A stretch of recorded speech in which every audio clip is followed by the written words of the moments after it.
Welcome back to another episode of the Hermit Poetry Series. I'm Neil Aitken, and on this channel I read poetry, mostly work by contemporary poets, occasionally poems of my own, and once in a while poems from the past.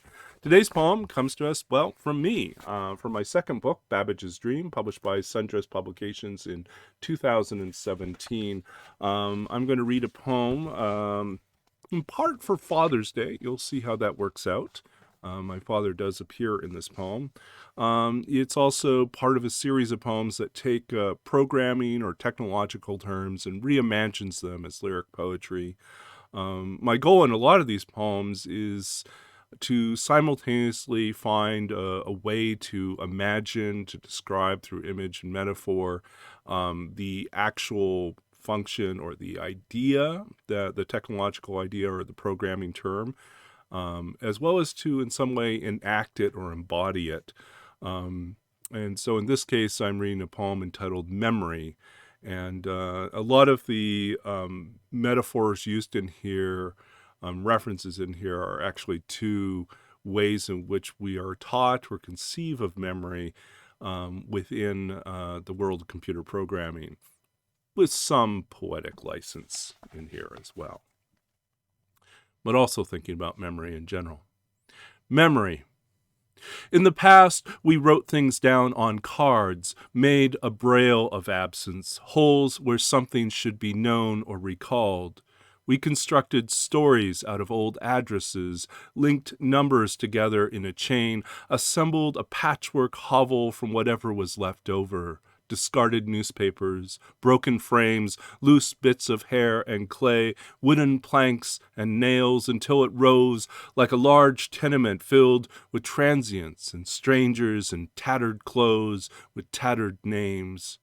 The hallways lined with an array of refugee suitcases from the last war, scattered haphazardly like shoes along an old rail line that runs into the sea. What is memory?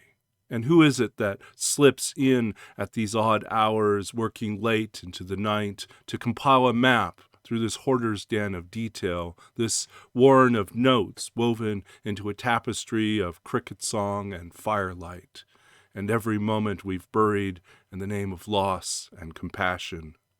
Who is it that stirs upstairs in my mind, moves through the darkened space, searching the drawers for a key to wind a clock in a house that no longer exists? Here, my father is alive again, once more driving through the mountain pass, stopping at the place where the road cuts clean through the coal veins and leaves the remnants of trees in the shale exposed, the imprint of things already gone, turned to a dark line, a scribble in the stone. How a boy in this moment lifts each one to his eye, then to his ear, as if to hear the still small voice of the wind in the lungs of the earth.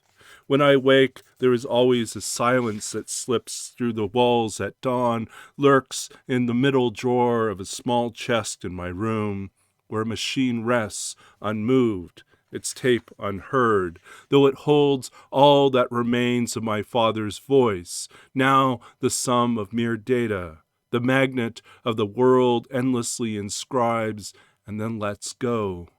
How the heart orbits each silence like a small moon, revolving around what it cannot leave and what it cannot remember.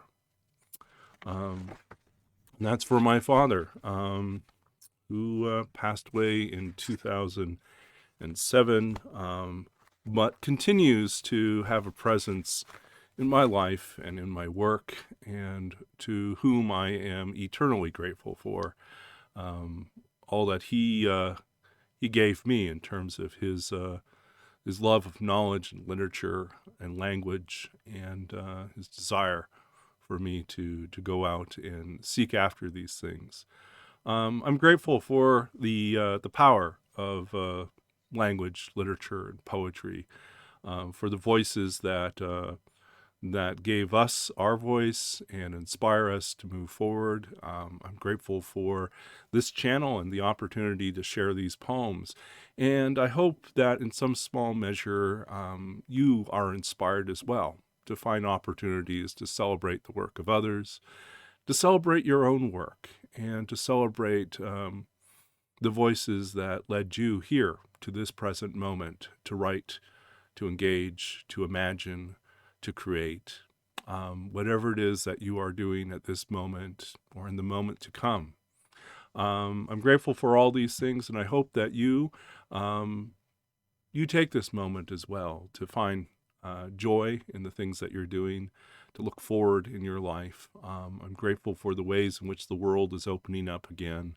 Look forward to opportunities to have conversations with you in person, wherever possible, and find ways to keep this channel alive, to continue to circulate and celebrate these poems, these poets, and whatever else is happening in literature. We're nearing our 200th mark, 200 videos, so I'm excited for the next chapter of this channel. I hope to introduce a few other things as we go along. If you like what you are hearing, please consider subscribing to the channel and hitting the bell icon, liking these videos, commenting on the videos, sharing these videos. All this helps this channel stay well, visible. It helps people find it, and hopefully through this channel I'll be able to find the work of other people. I just in general hope you're doing well. I'm Neil Aitken. This is the Hermit Poetry Series, and we'll be back again soon with more poetry, more readings, more discovery. And until then, take care, be safe and well, find ways to engage language and literature and art, and to create something. And until we meet again, keep doing that, and I'll keep doing that myself. Until then, be safe and well, and we'll be back. Bye.